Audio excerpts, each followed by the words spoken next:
One wrong move with a handgun today can turn a normal day into a criminal case before dinner. A lot of gun owners heard about a 6-3 Supreme Court carry ruling and walked away with the most dangerous takeaway possible. They think public carry is now legal almost everywhere. It isn't. And the fine print is where people lose permits, lose firearms, and sometimes lose their freedom. Quick question before we go any further. Are you subscribed yet? If not, hit subscribe right now, because this is exactly the kind of mistake that catches regular people off guard. The biggest problem here is not that people care too much about their rights. The problem is that they hear one huge headline, then fill in the rest with rumors, short clips, and bad advice from people who sound confident. That is the trap. The court did change the carry story in America, but it did not create one simple national rule that follows you from your house to your car to every sidewalk, store, and state line. The change was real. The confusion is real too. And that confusion is expensive. What really happened is this. For years, some states used systems that let officials say no, even when an applicant checked all the basic boxes. You could be old enough, pass the background check, take the class, submit fingerprints, and still get rejected because the state wanted more. They wanted some special reason, some unusual danger, some extra excuse beyond normal self-defense. Then the Supreme Court stepped in and said the Second Amendment protects carrying a handgun outside the home for self-defense in a real way, not just on paper. Before I reveal what that ruling actually changed, quick question. Subscribed yet? You're going to want notifications on for this, because the next part is where many people get lulled into a false sense of safety, and that false confidence is exactly what gets them into trouble. The court's message was not, carry anywhere you want.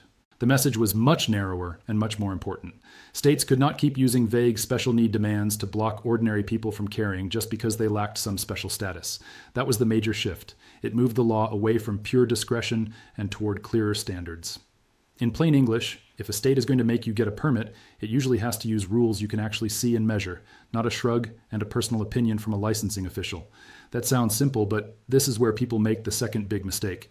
They hear that the denial system changed, and they assume everything else changed with it. It didn't. Permits did not disappear. Training rules did not vanish. Background checks were not wiped away. Sensitive locations did not suddenly become open carry zones. And crossing a state line did not turn every permit into a magic pass. So yes, the map shifted, but it did not flatten out into one easy rule for the whole country. Think about how this hits real life. A person takes a carry class, gets approved, buys a holster, and starts feeling like the hard part is over. In reality, approval is only one part of the problem. The next part is where they go, how they carry, what their state requires, what the next state requires, whether the gun is loaded, whether the firearm is within reach in a vehicle, and whether the place they're entering has its own restrictions. Good intentions do not erase those details. Most legal trouble starts there. That matters because the right to carry is not the same as the right to carry everywhere. Schools are still a major warning zone. Courthouses are still a major warning zone. Polling places and certain government buildings can still be restricted. The courts have made clear that some places can be treated differently when history supports it. So the loud online claim that the Supreme Court opened every door to armed carry is simply wrong. If you walk around with that mindset, you are betting your future on a slogan instead of the law. And once that 6-3 ruling came down, states did not just sit there and accept a loss. Many moved fast. They rewrote laws. They changed permit systems. They added new restrictions. They expanded lists of locations where guns were banned. In some places, lawmakers pushed hard on the idea that even licensed carry could be blocked in more everyday spots than people expected. That is why the legal fight did not end when the court spoke. In many ways, that is when the next round really started. One of the biggest flashpoints became private property.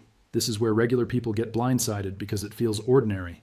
You pull into a shopping area, stop for coffee, walk into a diner, run into a store, and assume the usual rule applies. But in some states, lawmakers tried to flip the normal expectation. Instead of saying a property owner must clearly ban firearms if they do not want them, the default moved toward no carry unless the owner clearly allows it. That turns silence into danger. Picture a road trip. You're licensed. You've never been arrested. You are trying to stay within the law. You stop at a small business with no dramatic warning, no security screen, and no loud announcement. You think you're doing everything right. But if that state treats open to the public private property as off limits, unless the owner gives permission, the trap has already snapped shut.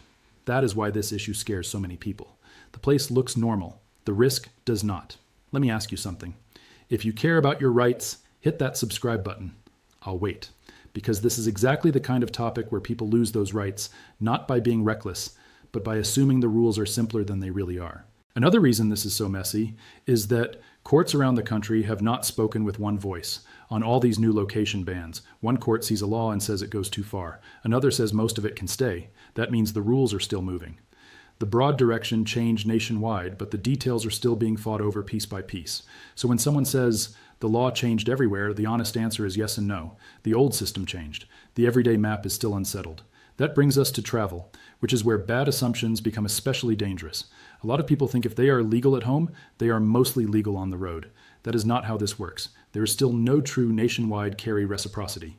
Some states honor other states' permits. Some do not. Some honor only resident permits. Some have permitless carry for their own qualified adults. But that does not mean your out-of-state habits get a free pass the second you arrive. The state line can change everything. That patchwork system is what burns people. The same person, the same gun, the same day, and the same harmless plan can lead to totally different outcomes just because the border changed.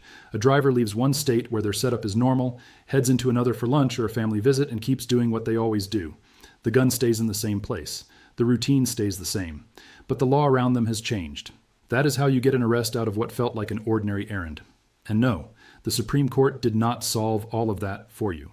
The ruling that changed the old special need permit systems did not create automatic nationwide recognition.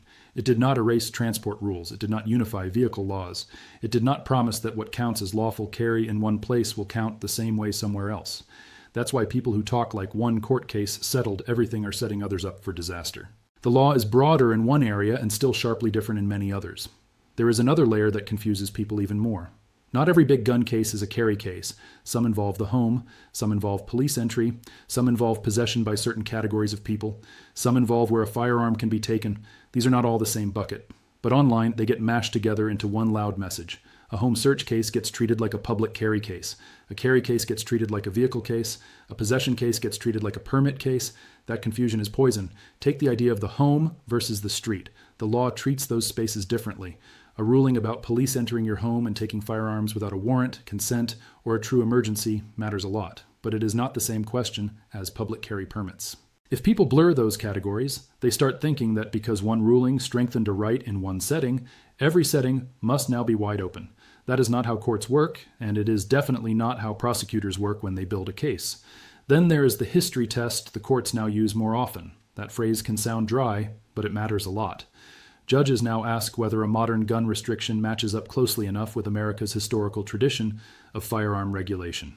In simple terms, the government often has to do more work than before. It cannot just invent a rule and expect it to survive without showing that the rule fits within older patterns. That shift changed the battlefield, but it did not mean every modern restriction is suddenly dead. That point became even clearer when the Supreme Court upheld a federal rule blocking gun possession by people subject to certain domestic violence restraining orders. That was a loud signal to anyone who thought the court was about to erase every firearm limit in the country. It wasn't. The court also showed that people seen as dangerous can still face serious restrictions. So if someone hears one strong Second Amendment ruling and assumes every federal gun charge is now easy to beat, they are gambling with very bad odds. And that lesson matters for everyday people because categories still matter. If someone falls into a prohibited group, federal law can come down hard. If someone is under a qualifying restraining order, that is not a technical footnote. That is a major legal wall. The same is true for other disqualifying facts. This is why broad slogans are so risky. They make people think the whole system got easier. In many ways, it actually got more technical. One missing fact can flip the whole result. Here's something crazy. 87% of people watching right now aren't subscribed. Don't be part of that statistic. If you want straight talk, instead of internet myths, hit subscribe now, because the next piece of this story may be the part that affects your daily routine most. That next piece is permitless carry. A lot of people hear that phrase and picture freedom without paperwork, freedom without stress, freedom without surprise, but permitless carry does not mean consequence-free carry.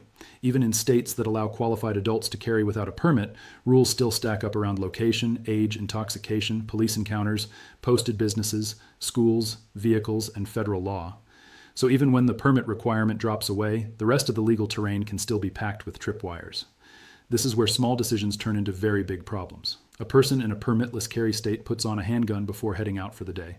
They do not plan trouble. They are not looking for conflict. They just want protection for the drive home after dark. Then a stop gets added to the day.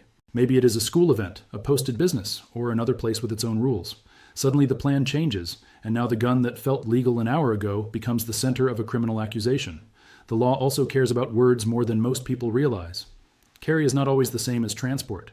Possession is not always the same as use. Open carry and concealed carry may be treated differently. A firearm locked in one part of a vehicle can be a different legal story than a loaded firearm within reach. These are not word games. These are the kind of details a prosecutor can use to build a case. The average person hears everyday language. The legal system hears categories with consequences. That is why so many cases start with facts that seem tiny. Was there a posted sign? Was the gun loaded? Was it easy to reach? Was the person inside a place the law treats as restricted? Did the state require some kind of disclosure to law enforcement during a stop? Did the person misunderstand what counted as consent on private property? These do not sound dramatic when people talk about them online, but in a courtroom, tiny facts often decide everything. Small details can sink a strong defense.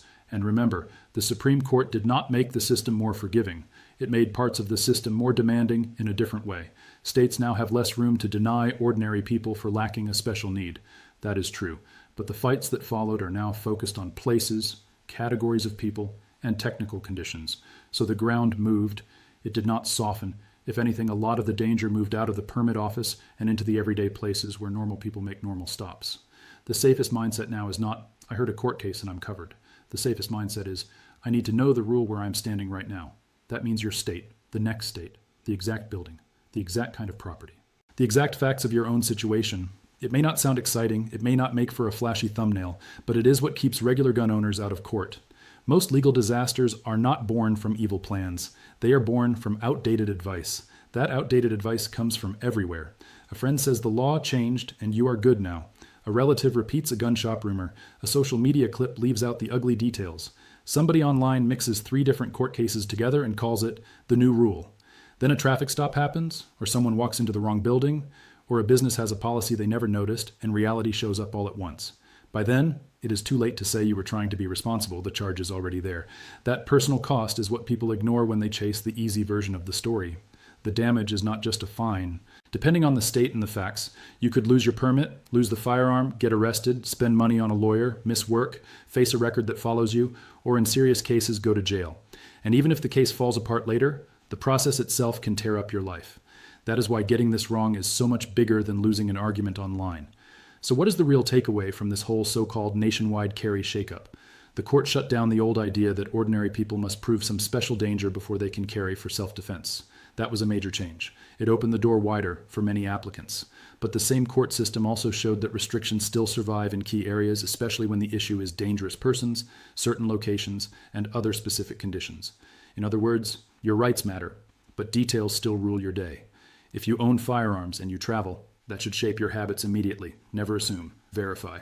Check whether your permit is honored. Check whether the next state treats private property differently. Check vehicle rules. Check location bans. Check whether the place you're entering is public, private, posted, government-run, or otherwise restricted.